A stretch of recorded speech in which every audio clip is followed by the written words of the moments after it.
What is up, everyone? This is me, Prasanna Balakrishnan, back again. This time for the match review of Chennai Super Kings versus Sunrisers Hyderabad. And of course, speaking of Sunrisers, I've got my very own Tammuru brother Varun with me, a massive SRH fan. Obviously disappointed with whatever has gone this season. But before we go into things any deep, I'll request all of you to like this video, subscribe button, hit the bell notification to get notifications whenever I upload videos like this or go live. I will be doing almost all Chennai Super Kings games and Chelsea games, match reviews and previews. We'll do it for Indian cricket and football as well. So let's just go straight into it. So Varun, it's been a bad season. Let's not get things twisted, but do you see signs that okay, maybe things could get better next season? We can't predict anything yet because first of all in UAE obviously in 2020 we performed well, and then we just came to India and then we failed here, and then in UAE we failed. So is anything as people say, cricket is a funny game, especially T20 cricket. It's unpredictable, so you'll never know what's going to happen. But as a fan of SRH, we just have to keep our hopes up all the time. Okay, so let's just get into the team news. So I don't think there were any changes from your last game. Yeah, no What changes. was it? No So did changes. you want any changes or were you kind of happy with this? See, I said in a live that we should just go with our previous XI. Just trust and believe in the youngsters, our young middle order. We got nothing to lose at this point. We already know we've been knocked out of the qualifier race, so there was nothing to lose. Just go with it. So yeah, pretty much happy with this XI. The outcome was almost very close to the winning margin, but obviously Dhoni, he has his own way of finishing the games. So I'm pretty much happy, but at the same time, losing was a disappointment there. And yeah, CSK made just the one change. We all know Dhoni doesn't like to change much. Bravo came in for Sam Curran. That was pretty much an expected change, given the way things were going. Curran got hit in the last game, 4 overs, none for 56, and this was a welcome change. And obviously, Sunrisers didn't start the best way. You were banking on Jason Lloyd to give you the start, and Ridhiman Saha, he got 2 sixes off of Deepak Chahar. So I was thinking, okay, maybe this could start a big innings. But Jason Lloyd didn't get going. He got out to Hazelwood trying to just come down the track and swipe him out of the ground. And Williamson did get 2 fours, but he was out with a brilliant delivery by Dwayne Bravo. And basically, after that, it's just like how much you're going to score, because if you take those two out, effectively your batting is nullified. Yeah, so that's another problem, as we are too over dependent on our top three, top four batsmen, especially the overseas slots right there. If you say Ridhiman Saha, I think we don't have to blame him, as the Sharjah pitches are playing really slow, playing the first or second innings. That does not matter, but the Sharjah pitches are really slow.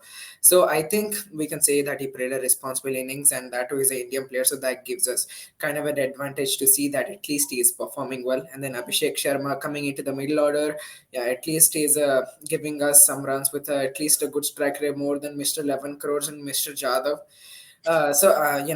Pretty much happy with how Abhishek Sharma did in the last game and this game. At least he tried to make us, some kind of contribution. But hey, we should not always depend on the top order like we did from the season of, I can say, 2019. So I think this season we have really saw that we were too over dependent on David Warner. This season he is out of form, so this is the season that we really realize that without him there is no SRH. So if he's in form, there is an SRH. But finally we have realized the reason why we were depending on other teams and our NRR to go into the playoffs, and the reason is David Warner's performance in each and every game. And yeah, and after that, Priyam Garg never got going. Abhishek Sharma and Abdul Samad tried a few shots, but they couldn't stay for long. I mean, these players got starts, but none of them really stood for long and played a deep innings and to get into a good score. Ridhiman Saha, obviously, in the quest of getting runs, got out.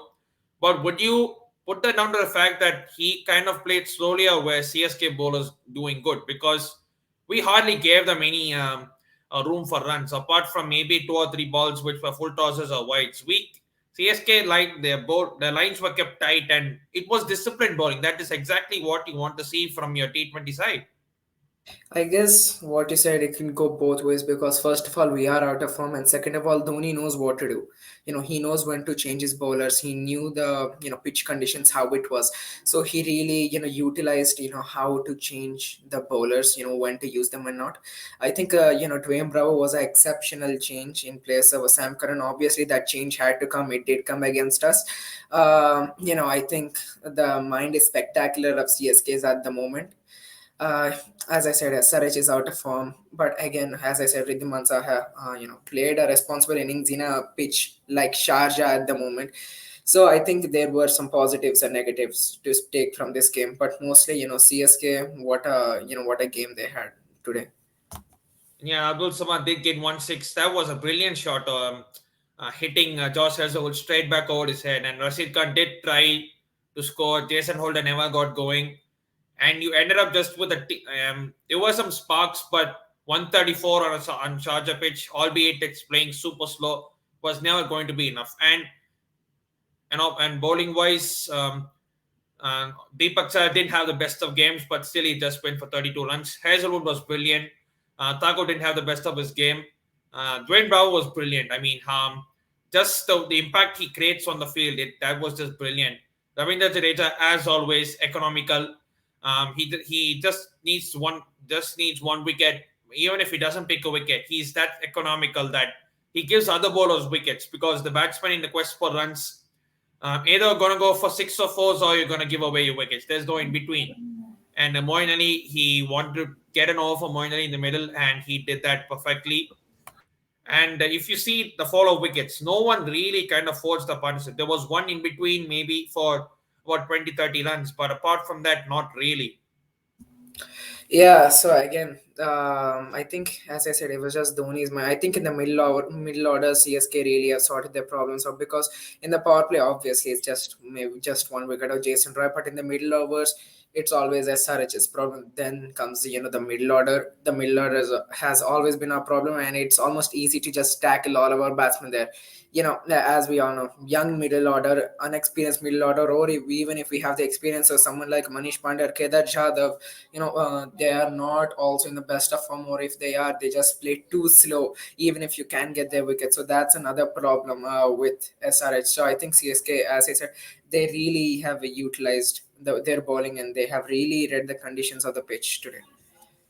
And coming to CSK's batting, the top two in absolutely scintillating form. SRH had no chance. I mean, we started slow.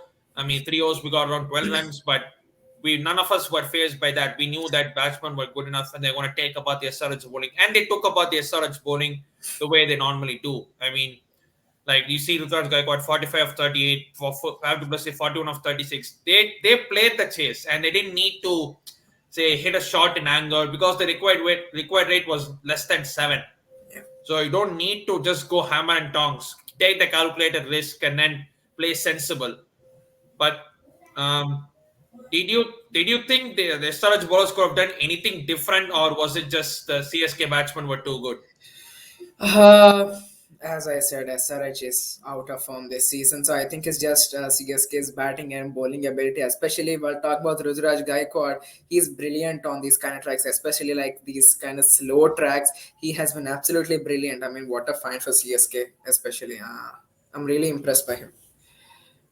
And the game did tilt towards SRH in the kind of the end overs when the kind of a collapse happened. Raina never got going. He got done by a. He was set up beautifully by Jason Holder, a short ball, then the full ball, which trapped him plumb in front. Duplessis got out the next over, and it was like we needed at that time CSK like 32 of 36. It was eventually brought down to 16 of 12 due to some good bowling from SRH, and I genuinely thought, okay, is this heart attack Super Kings coming to the fore yet again? Because time and again we seem to cruise in a chase, but then we are like, okay, let's try to give them a chance because we're already through. But then once they realize the situation is kind of 16 of Quickly. 12. You need the four sixes. CSK were like, nah, you had your chance. You're not bowling Yorkers. we're just going to take the game away from you. And at the end, it was disappointing. I mean, to see Bhuvi not bowl as effective Yorkers as he bowled, and that 6 and 4, those were not Yorker balls. He tried to bowl a Yorker. One was a length ball, another one was banged and short, which Dhoni pulled away for 4. And last over, like 3 runs to win. That was effectively game done. Yeah, so that's the problem with Bowie. The injuries really has made the real Bowie that we know lost. The injuries have really messed him up since the 2019, I would say. Uh, we really need that Bowie back first of all, because first of all he was the only main bowler in the SRH camp who was consistently performing. With the two purple caps. He's one of the most known players of IPL. We can say without him, I think there is no leading bowling attack. Let's just take out last year. Somehow we managed to do that. It was a fluke last year, I could say, but again, Bowie not in form, it was a huge loss for us. And again, David Warner's out of form, another huge loss for us. So I think we really messed up this season. Yeah, let's just conclude by saying by looking through the bowling. Sandeep Sharma didn't bowl too bad, um, but I think Jason Holder bowled really well. I mean, with his stop, with his height, and he can Yeah. generate good bounce and pace, and he can change up situations. And I think he bowled that off really well. Rashid Khan, 4 overs 27, it will show, but actually in the first 3 overs of his bowling, the game was literally done because they were literally taking the calculated risk with him. They One thing is generally against CSK, what batsmen what they show towards Rashid Khan is they're not fearful towards Rashid Khan. Um, if you see Rashid Khan, the only team he has kind of struggled against is CSK. I won't say CSK dominate him. I say CSK would find ways to play him better compared to the other teams. Yeah. And if you stifle out Bhuvaneshwar Kumar and Rashid Khan, that's half the battle won. It's only a question of how you can play the other bowlers. And Siddharth Kaul, I mean, I really don't know what's happened to him, man. Till Yeah. 2018, that guy was brilliant. That guy was a certified starter. Even if you give him, like, say, if you want him to defend 6 of the last over, he will defend 6 of the last over. But after that, he's not been given play time. He's playing one game and he's not playing another game. And that's not going to help your confidence anyway. Mhm. I think he played the last game, so this is probably the first time in 3 years that he's played 2 games on the bounce.